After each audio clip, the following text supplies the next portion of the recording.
Oui, simplement, ici sur ce port de Caen-Ouistreham, vous touchez du doigt ce que peut représenter la dislocation de l'Europe à travers le rétablissement d'un contrôle aux frontières, le rétablissement du contrôle vétérinaire et phytosanitaire, à travers la création de complexité administrative, de conséquences à la fois budgétaires par les dépenses, par dizaines de millions d'euros que la région Normandie devra assumer pour remettre en place ces postes douaniers, à travers des conséquences pour l'ensemble de l'industrie, non seulement régionale, mais aussi nationale, que ce soit l'industrie aéronautique, que ce soit l'industrie automobile, que ce soit l'industrie pharmaceutique. Tout à l'heure, après ce premier rendez-vous, nous rencontrerons les producteurs d'une carotte qui est une production d'excellence, non seulement normande mais française, où la surréglementation française crée le drame dans un bassin de production qui est dans le Cotentin. Et donc on a deux exemples. Un, ceux qui prônent la dislocation de l'Europe, on en voit là immédiatement les conséquences. Et ceux qui vous parlent de surtransposition européenne qui sera désormais arrêtée, les producteurs de la carotte de créance pourront vous expliquer que la surtransposition, c'est le gouvernement Macron qui la met en place.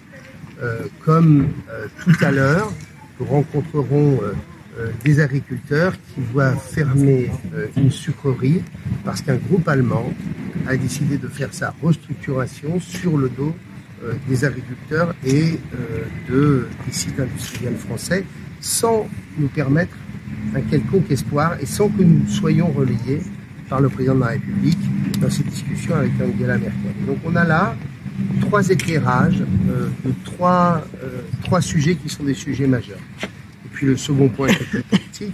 Si les centristes et le nouveau centre se sont associés aux Républicains, c'est d'une part parce que c'est notre alliance traditionnelle. Nous sommes associés avec les Républicains communes, départements, et je suis associé avec les Républicains dans la région, comme les centristes se sont avec Laurent, dans la région Auvergne-Rhône-Alpes. Donc nous sommes sous notre champ traditionnel, sur nos alliances traditionnelles. Le second sujet, c'est que moi, ce que je veux, c'est que nos compatriotes aient une alternative.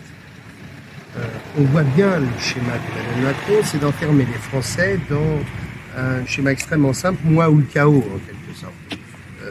Pour l'instant, c'est plutôt lui qui a généré le chaos à travers ses décisions et le mouvement des Gilets jaunes. Mais il n'empêche, on voit bien que tout son schéma jusqu'en 2022, c'est de dire aux Français, je suis le seul rempart au Front National et au Rassemblement National.